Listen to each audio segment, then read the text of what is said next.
மக்கள் இருக்கின்ற மனநிலை ஒரு புதிய இயக்கம் தமிழகத்திலே ஆள வேண்டும் என்ற நோக்கம் இருக்கிறது. அது இன்றைக்கு மக்களால் நேசிக்கப்படுகிற எல்லோரும்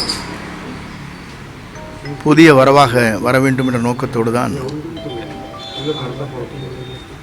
தமிழக வெற்றிக் கழகம் தலைவர் இன்றைக்கு சுற்றுப்பயணத்தை மேற்கொண்டு பல்வேறு பணிகளை ஆற்றி வருகிறார்.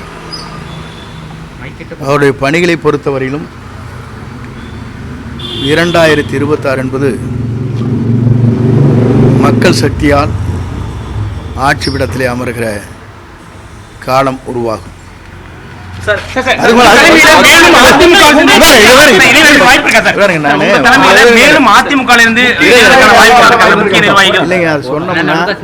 பிரச்சனை வரும், தயவு செஞ்சு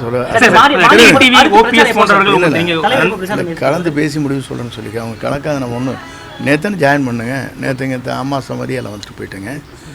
நான் முடிஞ்சதுக்கு பிறகு இன்று ஊருக்கு போகிறேன். நிறைய மேரேஜஸ் இருக்குது, ஒரு 40-50 மேரேஜ் இருக்குது ரொம்ப க்ளோஸ் சர்க்கிளில்.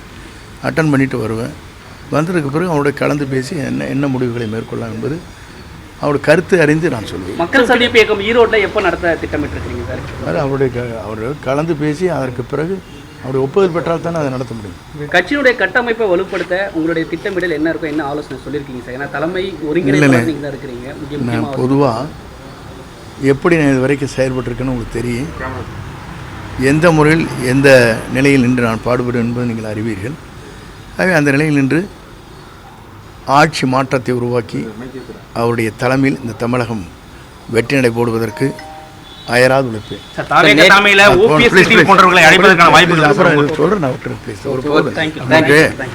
உங்களுக்கு கேட்பாங்க, உங்களுக்காக ஹெல்ப் பண்ணிட்டு போயிட்டேன்.